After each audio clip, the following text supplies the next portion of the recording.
আরজি করের অপরাধের উপযুক্ত শাস্তির দাবিতে সারা দেশ যখন প্রহর গুনছে, ঠিক তখনই ভারতবর্ষের বহু চর্চিত ধনঞ্জয় চট্টোপাধ্যায় ফাঁসির মামলাটিকে পুনর্বিচারের দাবিতে জনমত সংগ্রহ অভিযান শুরু করল ধনঞ্জয় চট্টোপাধ্যায় মামলা পুনর্বিচার মঞ্চ।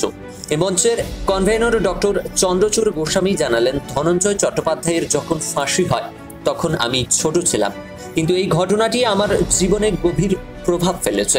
ডক্টর চন্দ্রচূড় গোস্বামী, ধনঞ্জয় চট্টোপাধ্যায় মামলা পুনর্বিচার মঞ্চের পক্ষ থেকে আপনাদের সবাইকে স্বাগত জানাচ্ছি আমাদের সাথে জন আন্দোলনে সামিল হওয়ার জন্য। বন্ধু, আজকে সারা দেশ যখন প্রহর গুনছে, ডক্টর তিলোত্তমাকে নৃশংসভাবে যারা খুন করেছে কবে তাদের শাস্তি হবে, বিচার হবে, ঠিক সেই সময় আজ থেকে প্রায় 19-20 বছর আগে 14ই আগস্ট 2004 সাল ফাঁসি হয়েছে আরেকজন ব্যক্তির, তার নাম ধনঞ্জয় চট্টোপাধ্যায়। অত্যন্ত দরিদ্র গরিব ঘরের পুরোহিত ঘরের সন্তান। একদিকে দেখানো হচ্ছিল হতদরিদ্র ধনঞ্জয় বাবুর মুখ, ওনার মা বাবা, স্ত্রী ও ছাতনা নাগরিক কমিটির সদস্যদের, যারা ধনঞ্জয়কে বাঁচানোর প্রাণপণ প্রয়াস করেছিল।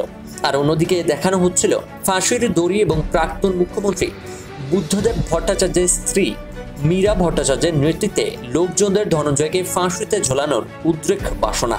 এই অসম লড়াইয়ে শেষ পর্যন্ত 14 বছর জেল খাটার পর ধনঞ্জয় বাবুকে ফাঁসিতে ঝোলানো হয়।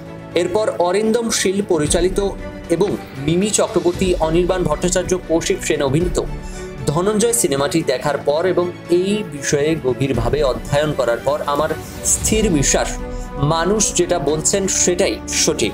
অর্থাৎ আসল খুনি বা অপরাধীকে আড়াল করতেই দরিদ্র পুরোহিত ঘরের সন্তান ধনঞ্জয় চট্টোপাধ্যায়কে বিচারের নামে প্রহসন করে ফাঁসিতে ঝোলানো হয়েছিল। ধনঞ্জয়ের বিরুদ্ধে এরকম কোনো অকাট্য তথ্য প্রমাণ নেই যেখানে 14 বছর জেল খাটার পরেও ওনাকে ফাঁসিতে ঝোলানো হলো। গরিব মানুষের প্রতি এ এক গর্হিত পাপ বা অপরাধ। সাংগঠনিক কারণে বাঁকুড়ার ছাতনাতে গিয়ে আমার সাথে আলাপ হয়েছে ছাতনা নাগরিক কমিটির সেই সময়ের আন্দোলনকারী জীবন চক্রবর্তী, অশোকবিদ মঞ্জু বাউরি, অনুপ ঘোষাল, দেবীদাস চক্রবর্তী সহ আরো একাধিক নেতৃত্বের।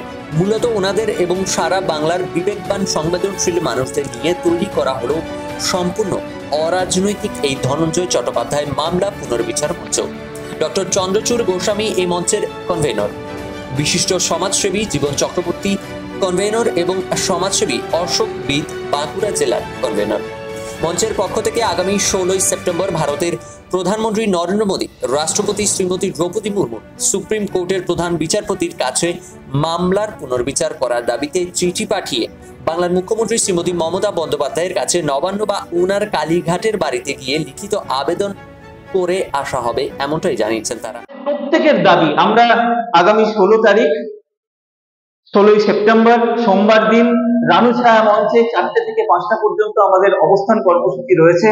তার আগে আমরা ভারতবর্ষের মাননীয় প্রধানমন্ত্রী শ্রী নরেন্দ্র মোদী এবং রাষ্ট্রপতি শ্রীমতী দ্রৌপদী মুর্মু, তাদেরকে যেমন চিঠি পাঠাবো, আমরা সময় চেয়েছি আমরা কালীঘাটের বাড়িতে অথবা নবান্নে গিয়ে বাংলার মাননীয় মুখ্যমন্ত্রী শ্রীমতী মমতা বন্দ্যোপাধ্যায়, তার কাছে আমরা সময় চেয়েছি আমাদের ডেপুটেশন দেওয়ার। রবীন্দ্র সদন রানু ছায়া মঞ্চে বিকেল 4টে থেকে ধর্ণা অবস্থান করা হবে এবং ঠিক বিকেল 5:30টার সময় বাংলার আইনমন্ত্রী শ্রী মলয় ঘটককে ডেপুটেশন দিয়ে আসা হবে।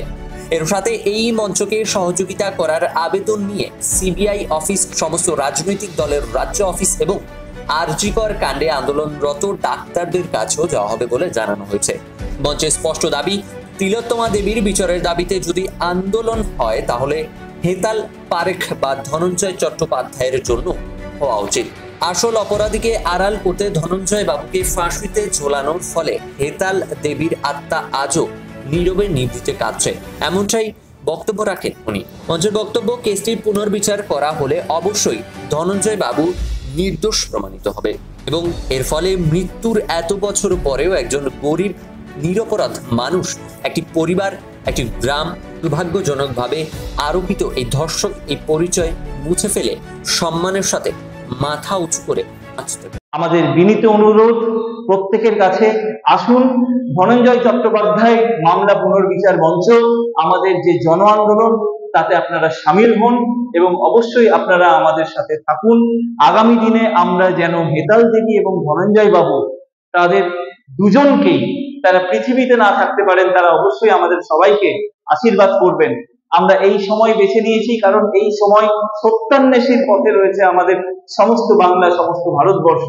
যদি ডাক্তার তিলোত্তমা তার বিচার পেতে পারেন, তার জন্য যদি জন আন্দোলন হতে পারে, তাহলে হেতাল দেবী বা ধনঞ্জয় বাবু, তাদের প্রতিও তো গভীর থেকে গভীরতম অন্যায় করা হয়েছে, তারা বিচার পাবেন না কেন? তো কাজেই তাদের সুবিচার পাইয়ে দেওয়ার জন্য আমরা ধনঞ্জয় চট্টোপাধ্যায় মামলা পুনর্বিচার মঞ্চের পক্ষ থেকে আপনাদের প্রত্যেককে আবেদন জানাচ্ছি। কলকাতার বিভিন্ন জায়গায়, বাংলার বিভিন্ন জায়গায় আমাদের পোস্টার দেওয়া হয়েছে, সেখানে আমাদের ফোন নাম্বার রয়েছে। আপনারা অবশ্যই আমাদের সাথে এই জন আন্দোলনে সামিল হন। জয় হিন্দ, জয় ভারত। ব্যুরো রিপোর্ট, ক্যালকলিং টিভি, কলকাতা।